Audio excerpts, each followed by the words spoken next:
Hai guys, selamat datang lagi di RTS Cinema. Kali ini, tim Rainbow Taxi bakal menipu komplotan penipu dan membuat mereka mengalami kerugian yang jauh lebih besar dari apa yang pernah mereka lakukan. Bagaimana keseruannya? Langsung saja kita ke alur ceritanya. Di awal cerita, kita melihat seorang mantan sopir Rainbow Taxi bernama Pak Oh yang datang menemui Pak Jang. Pak Jang sangat senang karena bertemu lagi dengan mantan pegawainya. Tapi senyum itu perlahan pudar ketika ia melihat sesuatu yang berbeda. Pak Oh terlihat sangat tertekan, seolah sedang membawa masalah yang tidak bisa ia tanggung sendirian. Dengan suara berat, Pak Oh mengaku membutuhkan uang $3.000 dan membutuhkannya secara mendesak. Pak Jang dengan senang hati menawarkan untuk mentransfernya, namun Pak Oh langsung menolak. Ia berkata uang itu harus dalam bentuk uang tunai. Akhirnya, mereka sepakat bahwa Pak Oh akan kembali besok pagi untuk mengambil uang tersebut. Tapi begitu Pak Oh pergi, gelagatnya meninggalkan tanda tanya besar. Menurut Pak Jang, pasti ada sesuatu yang tidak beres. Di tempat lain, Park Jin dan Kyung Go sedang berusaha menjual mobil van lama mereka kepada seorang pria. Pria itu meminta izin untuk mencoba mobil tersebut terlebih dahulu dan berjanji akan membayar sisanya setelah kembali. Tanpa curiga, keduanya setuju dan membiarkan pria itu pergi seorang diri. Mereka menunggu hingga malam, namun pria itu tidak pernah kembali. Ponselnya pun tidak bisa dihubungi. Saat itu barulah mereka menyadari bahwa mereka telah ditipu. Keesokan harinya, mereka melaporkan kejadian itu kepada Go-eun agar pelaku bisa dilacak. Keributan kecil yang terjadi membuat Pak Jang datang menghampiri. Saat mendengar penjelasan dari Park Jin dan Kyung Go, ponselnya tiba-tiba berdering. Ternyata itu telepon dari Pak Oh. Secara mendesak, Pak Oh mengatakan bahwa ia tidak lagi membutuhkan uang tersebut. Perubahan sikap yang begitu cepat membuat Pak Jang semakin curiga. Karena merasa ada sesuatu yang tidak beres, Pak Jang akhirnya memutuskan untuk mengunjungi rumah Pak Oh. Di sana, Pak Jang bertemu putri Pak Oh yang bernama Ji-eun. Gadis itu menjelaskan bahwa ayahnya mengalami kecelakaan saat mengemudikan taksi pribadi. Musibah itu membuat tangannya terluka dan harus dirawat di rumah sakit. Ia juga mengaku bahwa ayahnya berubah akhir-akhir ini. Pak Oh tidak lagi ceria seperti biasanya dan sikapnya menjadi semakin tertutup. Bahkan, Ji-eun menemukan berkas perceraian di laci ayahnya dan tidak tahu apa yang sebenarnya terjadi. Mendengar semua itu, Pak Jang terkejut dan segera pergi ke rumah sakit tempat Pak Oh dirawat. Namun saat tiba di sana, Pak Oh sudah tidak ada. Tempat tidurnya kosong, seperti ditinggalkan begitu saja. Merasa ada kemungkinan terburuk, Pak Jang langsung bergegas menuju atap rumah sakit. Dugaannya benar, Pak Oh berdiri di tepi atap dan siap mengakhiri hidupnya. Pak Jang tentu saja panik, tetapi ia berusaha menenangkannya. Dengan suara pelan, ia meyakinkan bahwa mengakhiri hidup tidak akan menyelesaikan masalah apapun dan hanya akan meninggalkan beban yang lebih berat bagi keluarganya. Setelah beberapa saat, ketegangan itu perlahan mereda. Pak Oh akhirnya luluh dan meraih tangan Pak Jang. Ia turun dari tepi atap, kemudian menangis dalam pelukan Pak Jang. Pak Jang berjanji akan membantunya sebisa mungkin. Setelah itu, cerita berpindah ke kilas balik yang menjelaskan apa yang sebenarnya dialami Pak Oh. Sebelumnya, ia bekerja di Rainbow Taxi. Namun, kemudian ia memutuskan untuk membeli taksi mewah bekas dan bekerja sebagai sopir taksi pribadi. Ia mendatangi sebuah dealer bernama Nobles Motor untuk membeli kendaraan tersebut. Di sana, ia bertemu CEO Byung Jin, yang saat itu terlihat sangat meyakinkan. Byung Jin menjelaskan bahwa harga taksi itu bisa jauh lebih murah karena pemilik sebelumnya sedang sakit dan membutuhkan uang dengan cepat. Karena itulah perusahaan dapat menjualnya dengan potongan hingga 25%. Pak Oh sempat ragu, harga itu terasa terlalu murah untuk sebuah taksi pribadi. Namun kecerdikan Byung Jin membuat keraguannya perlahan hilang. Terlebih ketika ia melihat gelar dan lisensi hukum milik Byung Jin yang dipajang rapi di dinding, membuatnya terlihat meyakinkan. Manajer perusahaan kemudian menjelaskan skema penjualan mereka. Pak Oh harus membayar sesuai harga taksi baru. Namun perusahaan berjanji akan mengembalikan sebagian uang itu setiap bulan dalam bentuk cashback, sehingga total pembayarannya akan tetap seimbang. Mendengar penjelasan yang tampak meyakinkan itu, Pak Oh akhirnya setuju dan menandatangani kontrak. Tak lama kemudian, staf Nobles Motor yang lain datang dan menyerahkan kunci taksi tersebut kepadanya. Kembali ke masa kini, tim Rainbow mulai menganalisis kasus yang menimpa Pak Oh. Go-eun menemukan bahwa Byung-jin memang pernah menjadi pengacara, namun izinnya sudah dicabut setelah ia menabrak seseorang hingga tewas saat mabuk. Kyung-go memperhatikan bahwa meski sudah tidak berhak menyandang profesi itu, Byung-jin tetap memajang gelar dan lisensi hukumnya untuk terlihat terhormat dan memanipulasi orang lain. Park Jin kemudian menyoroti hal penting lain dari kasus ini. Jika Pak Oh sudah membeli taksi, di mana letak masalah sebenarnya? Pak Jang menjelaskan bahwa masalah utama terletak pada lisensi. Lisensi untuk mengemudikan taksi pribadi kelas premium jumlahnya sangat terbatas, sehingga mendapatkan lisensi baru hampir tidak mungkin. Dalam kondisi seperti itu, lisensi milik pemilik lama biasanya dipindahkan kepada pembeli berikutnya. Namun disinilah masalah muncul. Meski Pak Oh sudah mengeluarkan banyak uang untuk membeli mobil beserta lisensinya, lisensi tersebut justru dibatalkan hanya dalam semalam. Cerita kembali menampilkan kilas balik. Setelah membeli taksi mewah dan akan memulai pekerjaan barunya, kehidupan keluarga Pak Oh pada awalnya berjalan sangat bahagia. Istrinya menyiapkan bekal untuk hari pertamanya bekerja, dan putrinya memberikan semangat. Namun semuanya berubah ketika ia tiba di tempat parkir dan melihat beberapa petugas pemerintah melepas dan menyita plat nomor mobilnya. Ia diberitahu bahwa lisensinya telah dicabut karena ada catatan pelanggaran mengemudi dalam keadaan mabuk yang tercatat atas nama pemilik sebelumnya, sesuatu yang sama sekali tidak ia ketahui. Pak Oh kemudian kembali ke Nobles Motor untuk meminta penjelasan, namun pihak perusahaan menolak bertanggung jawab dan menyatakan bahwa mereka hanya menjadi perantara antara pemilik lama dan pembeli baru. Mereka menyarankan agar Pak Oh mengurus masalah itu ke kantor polisi atau kantor pemerintah. Sayangnya, baik kantor polisi maupun kantor pemerintah tidak bisa memberikan solusi. Pak Oh hanya dibuat bingung oleh penjelasan mereka. Dalam keadaan putus asa, Pak Oh mencoba menghubungi pemilik lama. Ternyata pemilik itu sudah berada di penjara karena kasus mengemudi mabuk yang menyebabkan kecelakaan fatal. Ia bahkan tidak mampu memberikan kompensasi apapun. Pak Oh kehilangan uangnya, ia juga kehilangan lisensinya, dan ia terjebak dalam masalah hukum akibat kesalahan orang lain. Setelah seharian berkeliling mencari pertolongan tanpa hasil, ia merasa semakin terpojok dan tidak tahu harus melakukan apa lagi.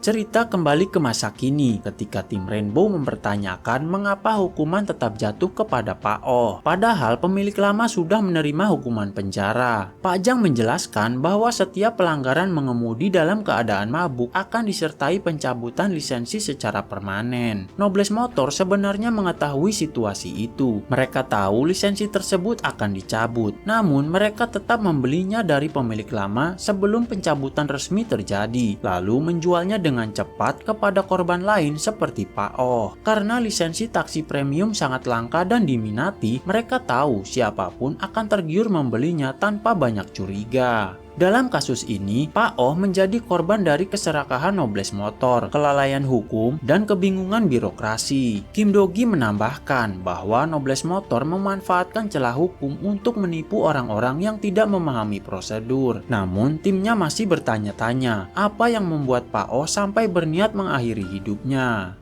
Kilas balik kembali muncul. Setelah lisensinya dicabut, Pak Oh terpaksa bekerja menjadi sopir pengganti. Suatu malam ia mendapat kabar bahwa taksi mewah yang sebelumnya ia beli mengalami kecelakaan dan ia diminta membayar biaya perbaikan sebesar $40.000. Ketika ia mendatangi Nobles Motor, para staf perusahaan langsung menyalahkannya. Mereka memaksa Pak Oh menanggung biaya perbaikan itu dengan alasan semuanya sudah tercantum dalam kontrak. Saat itu Pak Oh baru sadar, ia hanya diperlihatkan halaman terakhir sebelum menandatangani, sementara banyak klausul merugikan tersembunyi di halaman-halaman sebelumnya. Saat Pak Oh memprotes, bos Nobles Motor langsung marah setelah dituduh memajang gelar hukum palsu. Ia menyuruh ajudannya yang bernama Choi untuk memukuli Pak Oh. Byung-jin bahkan sampai menginjak tangan Pak Oh. Ternyata luka di tangan Pak Oh bukan berasal dari kecelakaan seperti yang ia ceritakan, melainkan akibat penganiayaan di kantor Nobles Motor.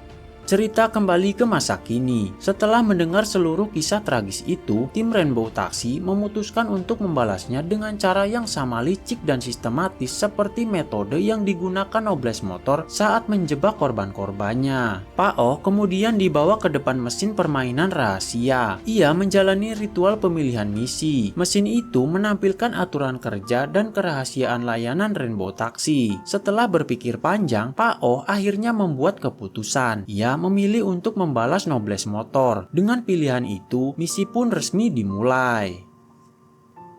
Keesokan harinya, Kim Do-gi, Park Ji-un, Choi Kyung-go, dan Go-un tiba di depan gedung Nobles Motor. Tanpa diduga, Kyung-go melihat pria yang sebelumnya mencuri mobil van mereka. Ia langsung mengejarnya masuk ke dalam gedung sambil berteriak bahwa orang itulah yang membawa kabur mobil van mereka tanpa membayar. Park Jin dan Go-un tetap menunggu di dalam mobil, sementara Kyung-go memojokkan pria itu untuk menagih pertanggungjawaban. Kyung-go menuntut sisa pembayaran yang belum ia terima dan membuat kegaduhan sehingga menarik perhatian Byung Jin dan Choi. Pria itu segera berpura-pura menjadi korban seolah Kyung-go menuduhnya tanpa alasan. Choi akhirnya mengusir Kyung-go keluar dari gedung Nobles Motor. Kyung-go yang ketakutan langsung kabur. Park Jin heran karena sebelumnya Kyung-go begitu bertekad memberi pelajaran pada para penipu itu. Dengan wajah pucat, Kyung-go hanya menjawab bahwa tubuh Choi terlihat terlalu menyeramkan. Tak lama kemudian, Go-un menemukan lokasi taksi pribadi milik Pak Oh yang ternyata berada di gedung Nobles. Tim Rainbow melihat beberapa preman sedang menyewa taksi tersebut. Biaya sewanya sangat tinggi. Tetapi jika terjadi kerusakan, semua tanggung jawab dibebankan pada Pak Oh karena kendaraan itu memakai namanya. Nobles Motor sama sekali tidak menanggung kerugian. Dari situ jelas bahwa Nobles hanya menyewakan mobil kepada para kriminal yang tidak mampu membeli kendaraan sendiri, dan itulah inti model bisnis mereka. Karena itu, langkah pertama yang harus dilakukan adalah menghapus nama Pak Oh dari lisensi kendaraan agar ia tidak makin terjerat masalah.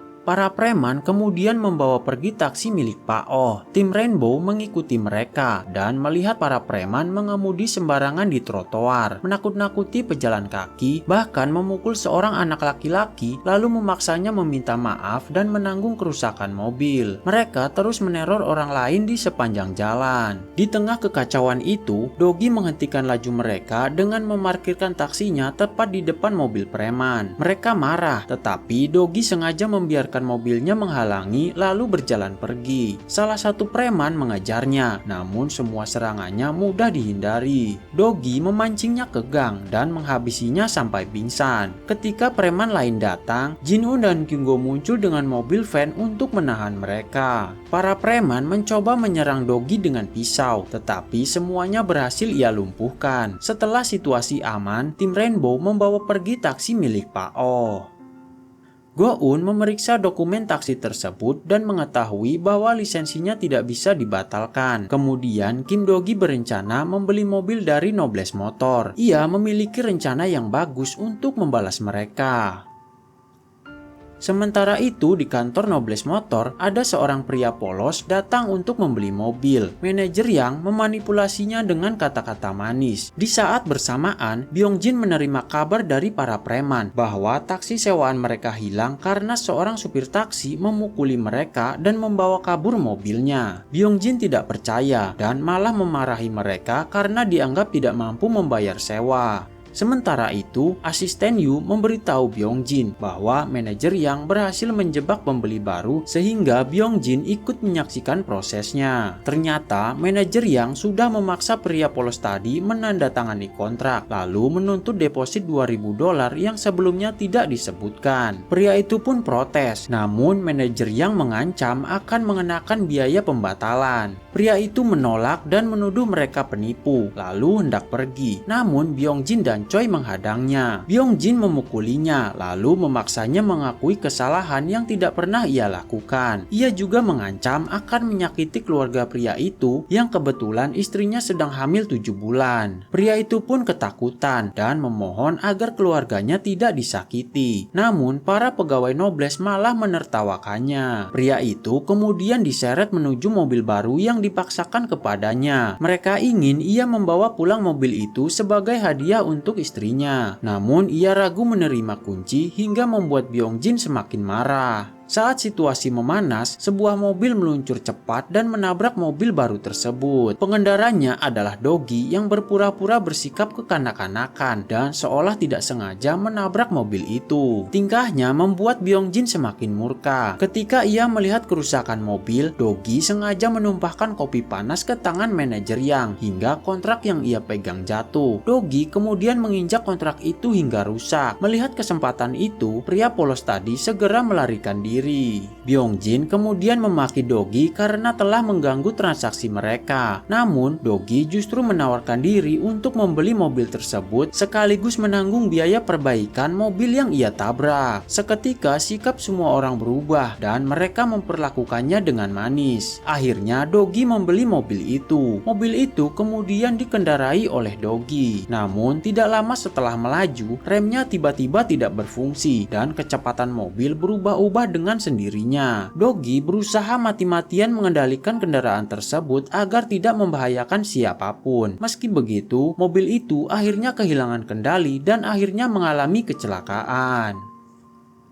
Untungnya Kim Dogi tidak terluka dan di sini terungkap bahwa mobil yang dibeli Dogi ternyata bukan mobil bekas biasa, melainkan mobil bekas kebanjiran tingkat 3 yang seharusnya tidak layak pakai dan bahkan idealnya dihancurkan. Namun dalam kasus mobil kebanjiran, kendaraan itu biasanya hanya disisihkan bukan dimusnahkan. Itulah sebabnya Byung-jin bisa mengambil mobil-mobil tersebut dengan leluasa tanpa diketahui pihak berwenang. Byung-jin lalu mulai membersihkan seluruh jejak bekas banjir, mulai dari sabuk pengaman hingga beberapa bagian interior agar terlihat seperti mobil normal. Ia sengaja menutupi fakta bahwa mobil tersebut adalah mobil bekas banjir. Di tempat lain, Pak Jang bertemu dengan Pak Oh di taman kota. Saat itu, Pak Jang merasa kondisi Pak Oh sudah jauh lebih baik. Namun, Pak Oh menjelaskan bahwa ia sedang menjaga jarak dari keluarganya agar mereka tidak khawatir dan tidak mengetahui masalah yang sedang ia hadapi. Pak Jang lalu menenangkan dan berkata tak lama lagi kasus ini akan selesai sehingga ia bisa kembali berkumpul dengan keluarganya. Pak Jang juga memberitahu bahwa mobil sewaan atas nama Pak Oh sudah ia balik namakan ke dirinya demi keamanan.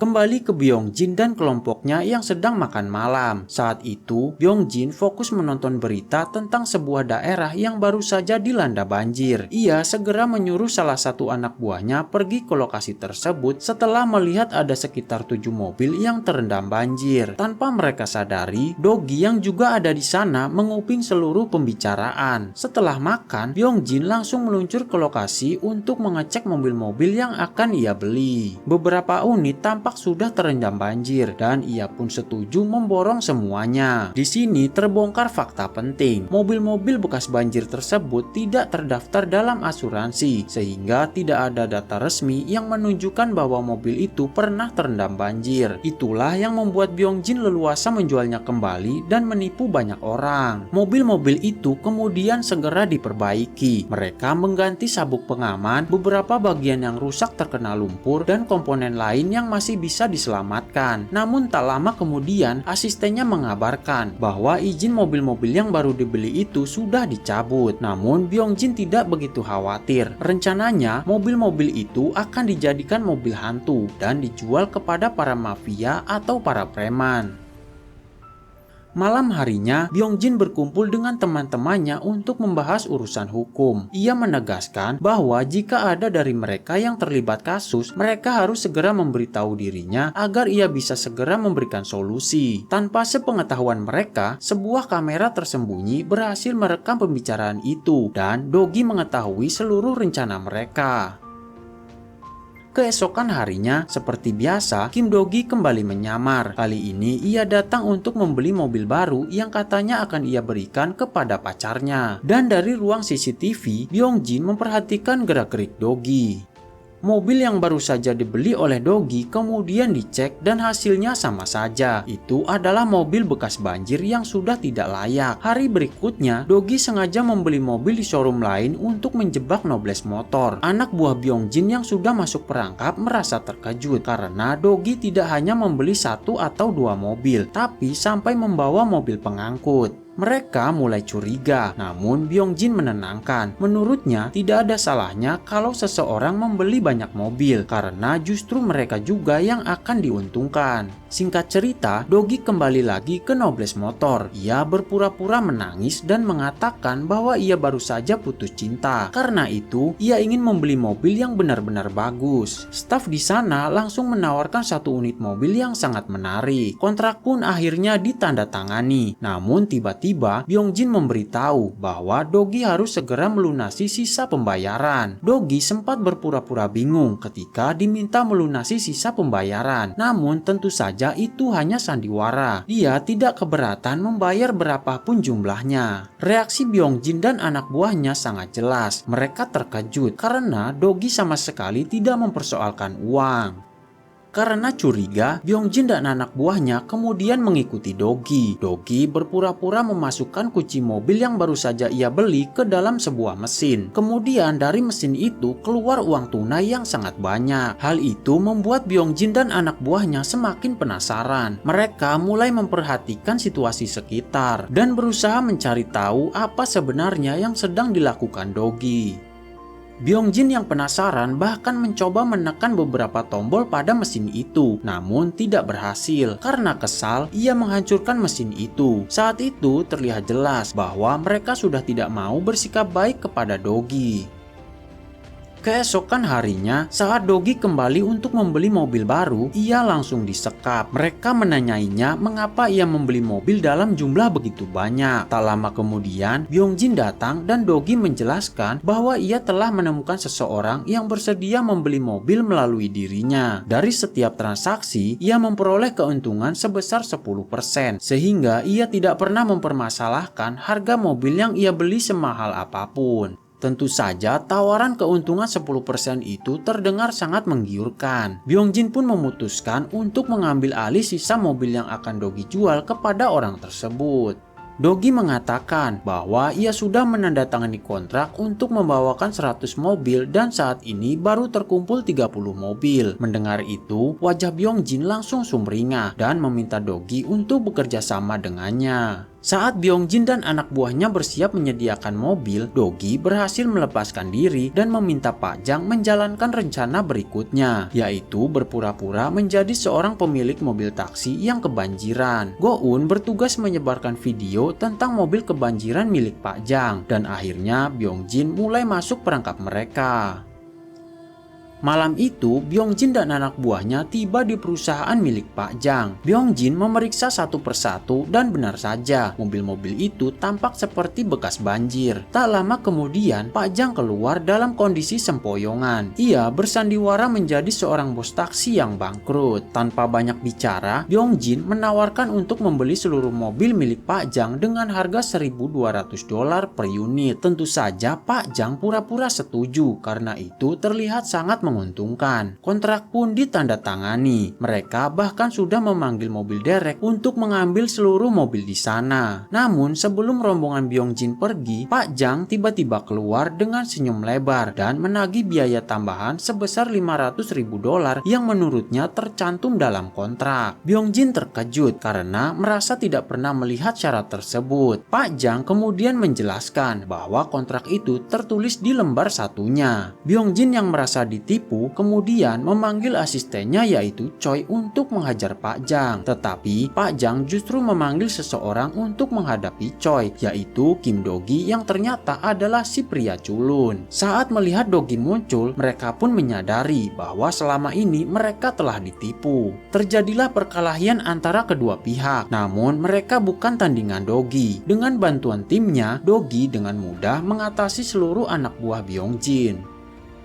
Dalam perjalanan, Byung-jin memanggil semua teman-temannya yang memakai mobilnya. Saat itu, Dogi kembali menampakkan diri, sehingga mereka semua mengejar taksi Dogi. Kejar-kejaran itu berakhir di sebuah basement, tempat pertarungan sesungguhnya akan dimulai. Di sana, Dogi menyampaikan bahwa ia sangat berterima kasih karena Byung-jin telah membawa mobil-mobil sport tersebut ke lokasi itu. Ia menjelaskan bahwa dalam kontraknya dengan Pak Jang, Byung-jin akan menukar mobil baru dengan mobil-mobil mewah. Penjelasan tersebut membuat Byung-jin semakin murka dan pertarungan kembali terjadi antara kedua kelompok. Pada akhirnya, Dogi dan timnya berhasil memberi pelajaran kepada Byung-jin dan anak buahnya. Ketika Byung-jin dan anak buahnya kembali sadar, mereka mendapati diri mereka berada di dalam sebuah mobil, sementara Dogi berdiri tepat di hadapan mereka. Saat itu, Dogi memberikan pilihan. Jika Byung-jin mau mengakui seluruh kesalahannya, maka ia akan memaafkannya. Namun, Byung-jin menolak dan berusaha menabrak Dogi. Barulah kemudian mereka menyadari bahwa mobil yang mereka kendarai adalah mobil dari dealer mereka. Mobil yang belum sepenuhnya diperbaiki. Keadaan yang mereka alami seperti yang dialami Dogi saat membeli mobil dari mereka. Remnya blong dan kendali mobil menjadi tidak stabil hingga membuat mereka tidak dapat menghentikan kendaraan tersebut. Akhirnya kasus yang menjerat Byung-jin berhasil diselesaikan.